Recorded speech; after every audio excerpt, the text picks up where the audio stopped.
Harper Audio presents I Do by Rachel Gibson, performed by Shannon McManus. Chapter 1.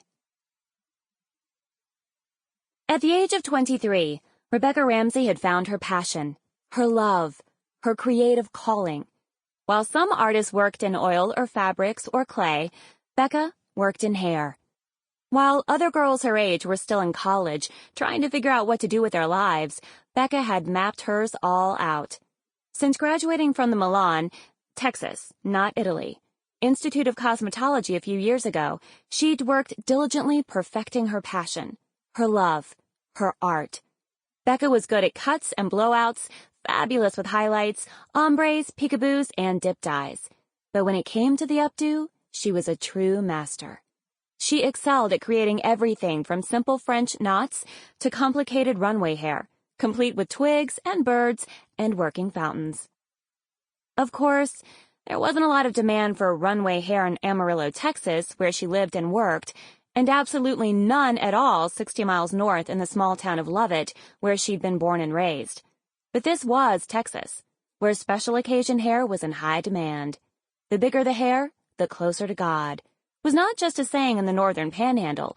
It was like the 11th commandment. Thou shalt have big hair. Proms, graduations, and Becca's favorite, bridal hair, kept her elbow deep in complicated chignons and styling product. She loved big occasions that called for big hair and had big plans to open her own salon in the future. She hadn't quite settled on a name, but she had some time yet to think about it. She figured she could call it something catchy like Becca's Bangs and Beauty, or Becca's Flair for Hair.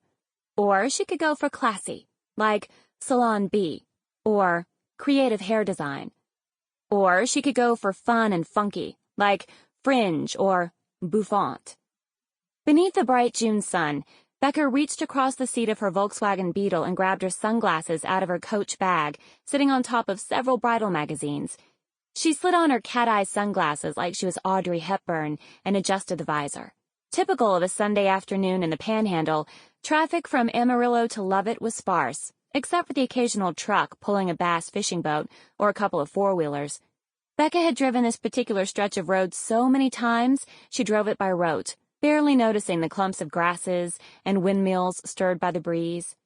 Her right front tire hit a dead armadillo as she recalled the salon name she'd thought up right before she'd fallen asleep the night before. Sometimes, her best inspiration happened just before sleep, like the retro Cinderella or crystal chandelier updos she'd envisioned and then perfected for her portfolio. Last night, she'd thought Head House had seemed like a great name for a salon, but now, in light of day and a clearer mind, it sounded more like a bordello. Becca slowed and took the off-ramp for Lovett. Just last week, local photographer Nate Parrish had come into Lily Bell's salon and day spa where Becca worked to take photographs of Becca's latest inspired wedding hairstyles. Because Daisy and the owner of the spa, Lily, were sisters, Daisy gave a big discount to everyone who worked at the salon. Both sisters were beautiful and talented in their own ways. Daisy with her camera, and Lily with the spa. They were so classy and seemed so happy that it was hard to believe the old gossip about the two brawling at the Gas and Go years ago. Becca didn't have time for gossip, and was much too busy to care about a beatdown over Lily's cheating ex-husband and his slutty girlfriend at a convenience store. All that had happened when Becca was in middle school. She hadn't heard any gossip about the sisters lately. Then again, she'd lived in Amarillo for a year now, and didn't hear hometown gossip every time she stopped to fill her car with gas or grabbed some breakfast at the Wild Coyote. She didn't hear much at all, unless her mother called to fill her in, which was quite often, actually.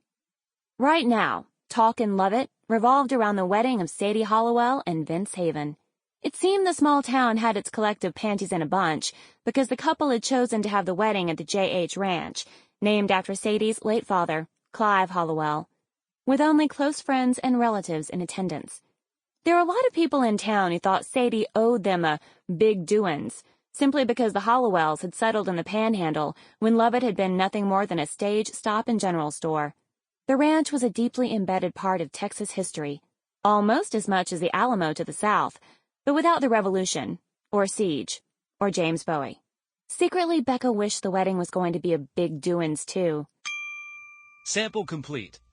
Ready to continue?